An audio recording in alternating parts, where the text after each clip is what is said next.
Des OQTF d'ici la fin de son premier mandat, dans nos colonnes. Quand la promesse n'est pas tenue et qu'elle entraîne le drame de la petite Lola, est-ce que vous comprenez la colère d'une grande partie des Français? Et question sous-jacente, est-ce que le gouvernement se remet en question quant à sa politique d'expulsion? Je vous remercie.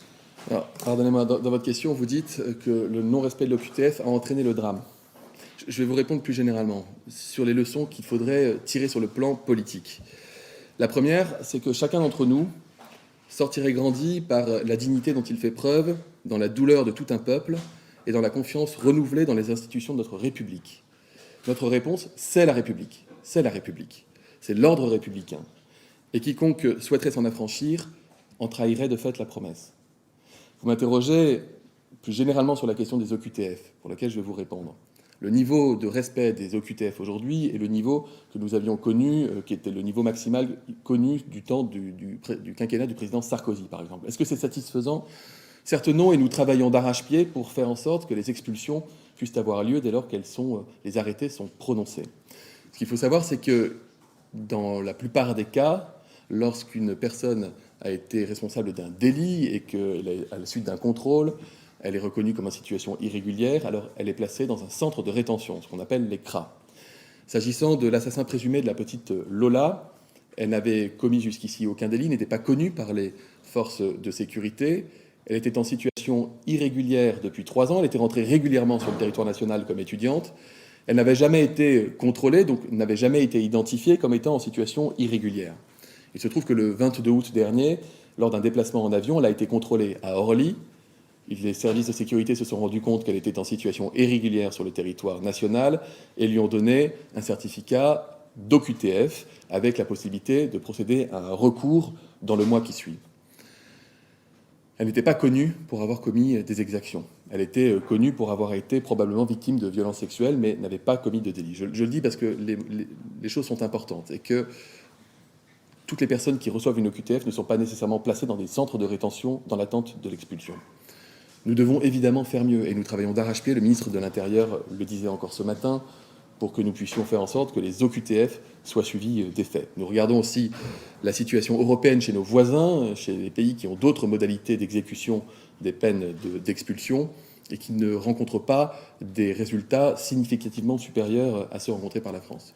Vous dire qu'on a multiplié par quasiment 20 le nombre d'OQTF à destination de l'Algérie, par exemple, par rapport à l'année dernière, qui était une année assez exceptionnelle compte tenu de la situation sur le Covid. Bonjour Monsieur le Ministre, Élodie Huchard pour CNews. Je prolonge la question de mon confrère. Hier, l'opposition a accusé le gouvernement d'être impuissant. Qu'est-ce que vous leur répondez? Une deuxième question, le ministre de la Justice disait hier qu'il ne savait pas si la suspecte avait déposé un recours par rapport à son OQTF. Est-ce que vous avez eu plus d'informations à ce sujet? Je n'ai pas encore l'ensemble des informations. Par ailleurs, je le dis de façon générale, il y a quand même le respect de l'instruction. Et donc, il y a des informations qui n'ont pas à être connues ni par le porte-parole du gouvernement, ni par les journalistes. C'est le fonctionnement normal de la justice. Et je le redis, le moment n'est pas venu de faire un procès politique ou de l'exploitation ou de la surexploitation politique ou politicienne, comme nous le voyons faire depuis quelques jours. C'est le souhait de la famille, c'est le souhait des parents. Et je le redis, dans un fonctionnement républicain, nous devons accorder notre confiance à la justice de notre pays. C'est l'ordre républicain. C'est le principe fondateur de tout le reste. Donc évidemment que nous souhaitons les condamnations les plus fermes, évidemment que nous souhaitons que la justice suive son cours le plus rapidement et le plus fermement possible, et que nous voulons et nous aspirons à avoir toutes les réponses. Je redis, le mot fermeté est un mot essentiel en la matière. Bonjour Monsieur le Ministre, Agathe Landret pour BFM TV. Vous avez évoqué le 49.3 sur le budget de la sécurité sociale tout à l'heure. Est-ce que vous nous confirmez que le 49.3 pour le PLFSS a été délibéré aujourd'hui en Conseil des ministres? Et est-ce que pour ce texte, la stratégie sera la même que sur le budget? Est-ce que vous allez donner un peu de temps au débat? Ou au contraire, est-ce que l'idée c'est de dégainer plus vite le 49.3? Je vous redis bien volontiers, le Conseil des ministres a délibéré sur le 49.3 comme étant une possibilité d'activation par la Première ministre, si la situation le nécessite, dans le cadre du budget de la sécurité sociale. Et je vais plus loin en vous disant que ce sera le cas sur l'ensemble des textes budgétaires de l'État et de la sécurité sociale. Vous connaissez les conditions d'examen et d'adoption d'un budget. Pour adopter un budget ou un budget de la Sécu, il faut qu'une majorité de parlementaires vote le budget. Or, par définition, un député est considéré comme un député d'opposition quand il ne vote pas le budget. C'est pareil dans les collectivités, par exemple, où vous avez parfois 90% des votes qui sont unanimes à l'échelle des communes, mais le moment du budget, c'est le moment de se compter. Donc c'est ce qu'on appelle les positionnements des groupes politiques d'opposition.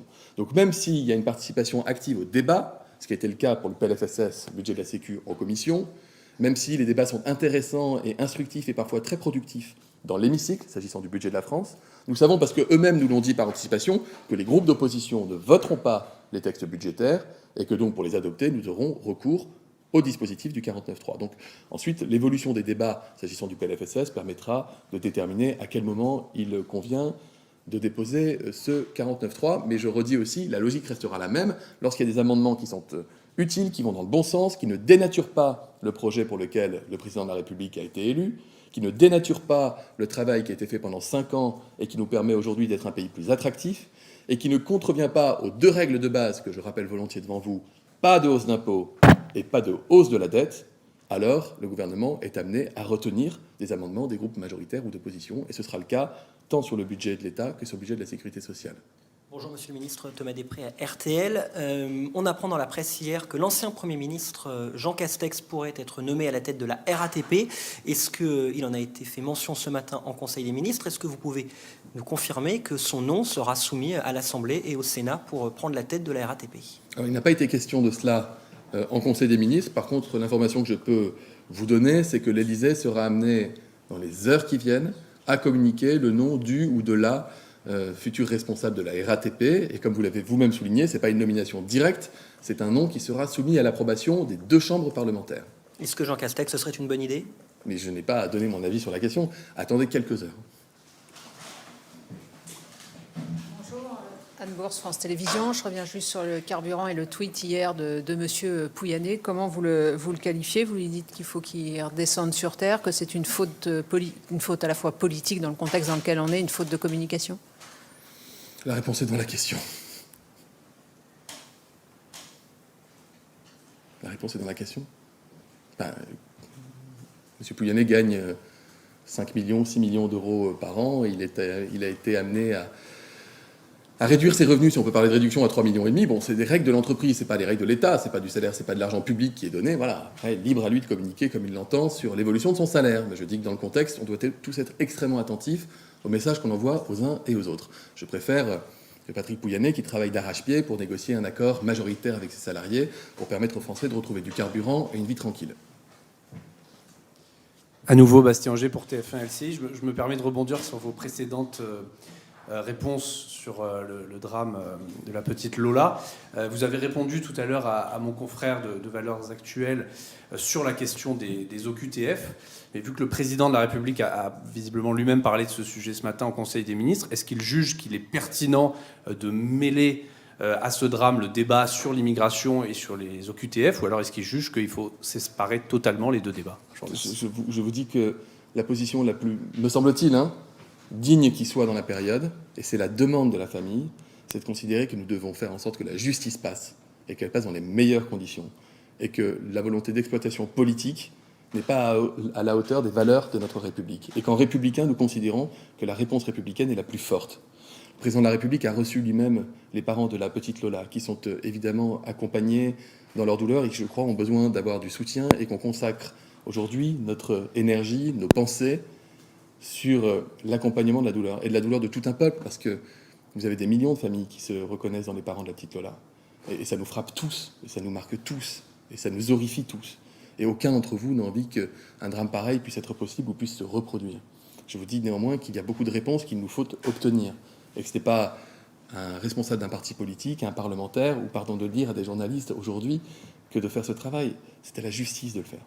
Et donc on respecte le temps de la justice. On respecte le temps de la justice. On respecte la douleur, et en dignité, on accompagne la douleur des familles et on laisse la justice fonctionner. Et vous inquiétez pas, le temps de la discussion, des échanges, nécessite d'abord d'avoir des réponses. Vous ne les avez pas, je ne les ai pas non plus.